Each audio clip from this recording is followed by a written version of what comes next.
Assalamualaikum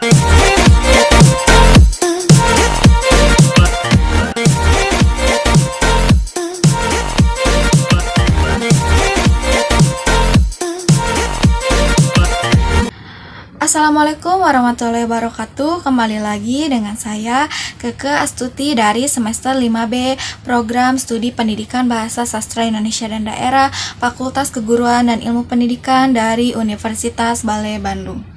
Pada kesempatan kali ini saya akan membahas pentingnya pendidikan karakter ditanamkan sejak usia dini. Sebelumnya, apa sih yang dimaksud dengan pendidikan? Pendidikan adalah usaha yang dilakukan untuk merubah ke arah yang lebih baik, dari yang tidak tahu menjadi tahu. Selain itu, pendidikan merupakan proses mendewasakan diri melalui belajar atau pelatihan. Para pakar mengatakan bahwa kegagalan penanaman karakter pada seorang anak sejak usia dini akan memicu terbentuknya pribadi yang bermasalah di masa dewasa kelak.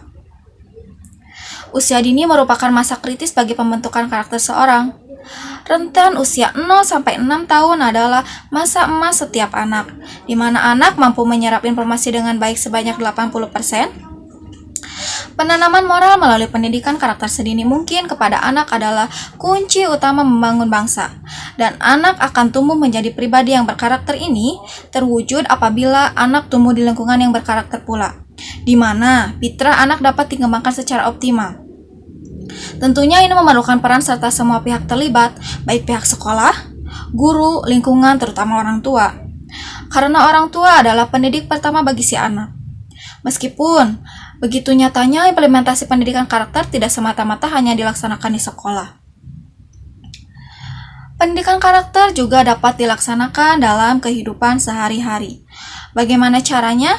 Pertama, mengajarkan si anak sholat 5 waktu bersama keluarga atau berjamaah. Nyatanya, untuk menumbuhkan nilai karakter religius tidak selamanya harus dilaksanakan di sekolah. Di rumah pun bisa dilakukan dengan mengajak ayah, ibu, dan anak-anak untuk menjalankan sholat 5 waktu secara berjamaah, serta dapat mengajarkan nilai-nilai religius. Orang tua yang bersedia memberikan waktunya bersama menjalankan sholat bersama keluarga akan memberikan contoh yang bagus kepada anak. Mereka akan nyaman dengan sendirinya, akan meniru setiap nilai-nilai yang terkandung dalam kegiatan sholat berjamaah tersebut. Lalu, yang kedua, berkomunikasi dengan anak dan selalu meminta anak mengatakan yang sejujurnya atau mengatakan yang sebenarnya. Dalam kehidupan sehari-hari, seseorang dapat melakukan tindakan berbohong. Bohong biasanya terjadi untuk melindungi diri agar tidak kena marah, membuat diri sendiri senang, dan berbagai macam alasan lainnya. Seorang anak pun begitu, mereka dapat berbohong. Biasanya terjadi jika mereka merasa takut, mereka takut untuk berkata sebenarnya dengan alasan takut kena marah dan lain-lain. Kebiasaan tersebut tidaklah baik. Sikap berbohong akan ada dalam diri anak jika tidak segera diselesaikan. Untuk itu orang tua dapat melakukan komunikasi yang menyenangkan dengan anak. Apa sih? Komunikasi yang menyenangkan adalah komunikasi yang tidak membuat anak tertekan dan takut. Dengan komunikasi yang menyenangkan, orang tua dapat membuat anak selalu berkata jujur. Walau mereka berbuat salah, mereka akan menyampaikan bahwa mereka salah. Selanjutnya adalah membentuk tanggung jawab, yaitu kondisi setelah anak mengetahui mereka melakukan kesalahan dan menjalankan konsekuensi dari kesalahan yang telah diperbuat atau tanggung jawab. Kemudian yang ketiga, toleransi antar umat beragama atau bersosialisasi dengan banyak orang dari berbagai macam perbedaan latar belakang.